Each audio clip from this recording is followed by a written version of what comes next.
And I do want to tell your audience what I tell everyone. I'm not a historian. Yeah.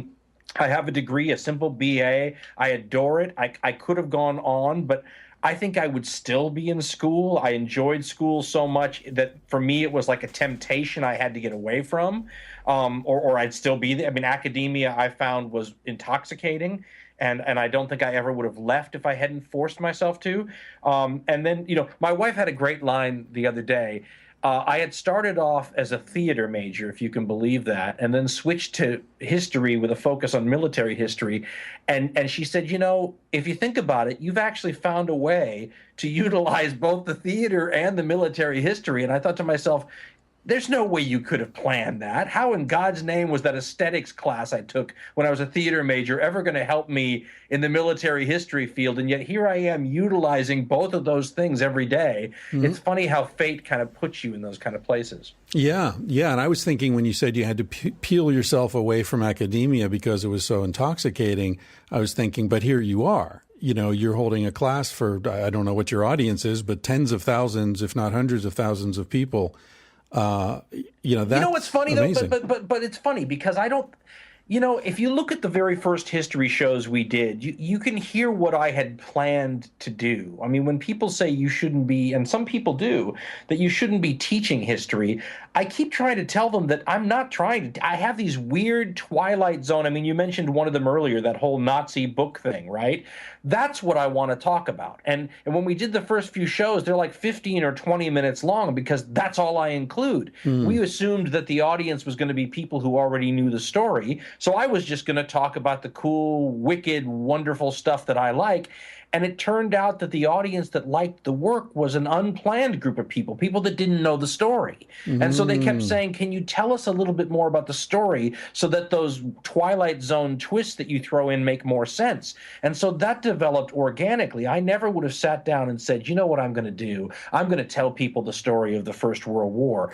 In my book, that's delusions of grandeur, Yeah. I mean, so it developed organically as a foundation to allow me to do these mind explorations that I like to do. I have to tell you the story for that stuff to make sense. Right. That's interesting. So you sort of started off just having rants, and it turned into the rant became sort of a feature of what you were doing. Rant might be. I mean, ranting is maybe what I do on the other show a little bit more. But like on the first episode, we explored a topic that a historian in Australia named A.B. Bosworth brought to my attention. I was always an Alexander the Great fan, as many people who love history are. I mean, he's got one of those stories that you wouldn't believe it if somebody wrote a fictional book like that. I mean, you wouldn't believe it, but it's true.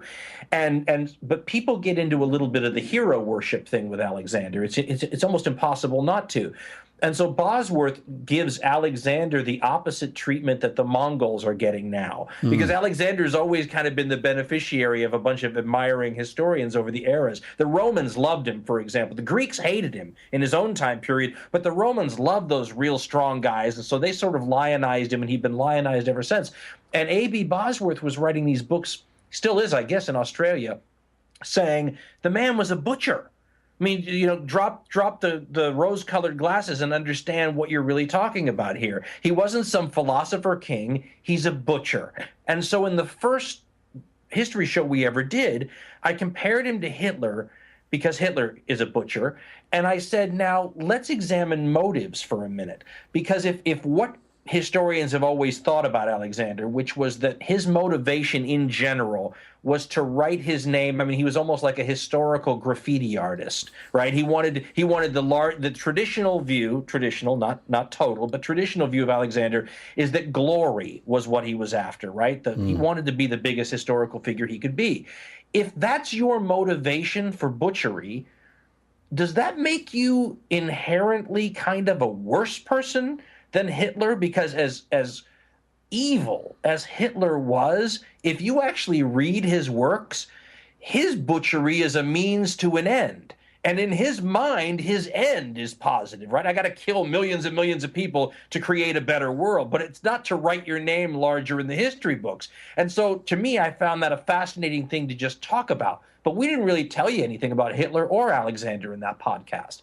And so those are the kind of things I like to explore. We've had to up the amount of narrative history that we provide as a way to add the window dressing that makes something like that possible to talk about. That's fascinating. That's really It's a interesting motives stuff. question, historical motives, I guess. Yeah, definitely. Good and evil, that kind of thing.